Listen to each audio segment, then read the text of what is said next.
আকাশ থেকে বৃষ্টি বা শিলাবৃষ্টি না, দিনে রাতে পড়ছে নানান সাইজের ঢিলা। আতঙ্কে গ্রামের মানুষ, দিনরাত পাহারা দিয়েও সমস্যা দূর করা যাচ্ছে না। যতক্ষণ পাহারা ততক্ষণে বন্ধ ঢিল ছোড়া, তারপরই পড়ছে ঢিল। ঘটনাটি ঘটছে বাঁকুড়া ছাতনা ব্লকের মেটেল গ্রামে। দিন হোক বা রাত, হঠাৎ হঠাৎ বাড়ির ছাদে ধুপধাপ করে পড়ছে ছোট বড় নানান সাইজের ঢেলা। ক্ষতিগ্রস্ত হয়েছে একাধিক টালি ও অ্যাডভেস্টার বাড়ির ছাদ। তাই গ্রামের মানুষ নিজেরা দিনরাত পাহারা দিয়েও বন্ধ করতে পারছে না ঢেলা ছোড়া। বিষয়টি নিয়ে থানায় জানানো হলেও লাভ হয়নি কিছুই। এখন আতঙ্কের মধ্যে দিন কাটাচ্ছে গ্রামবাসীরা।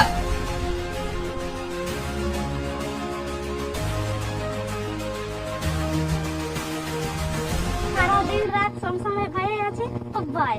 এরা বাইরে বেরোনো যাচ্ছে না। বাচ্চা ছেলে মেয়ে আছে, ছেলে মেয়ে সব সবসময় আমাদের তো বাইরে যেতে হয়, কিন্তু বাইরে বেরোনো যাচ্ছে না। খুব ভয় আছে সব দিক থেকে। দিনের বেলা তো ভয়, রাতেও ভয়।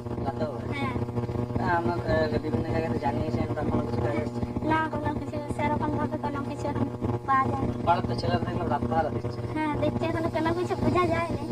রাত পাহারা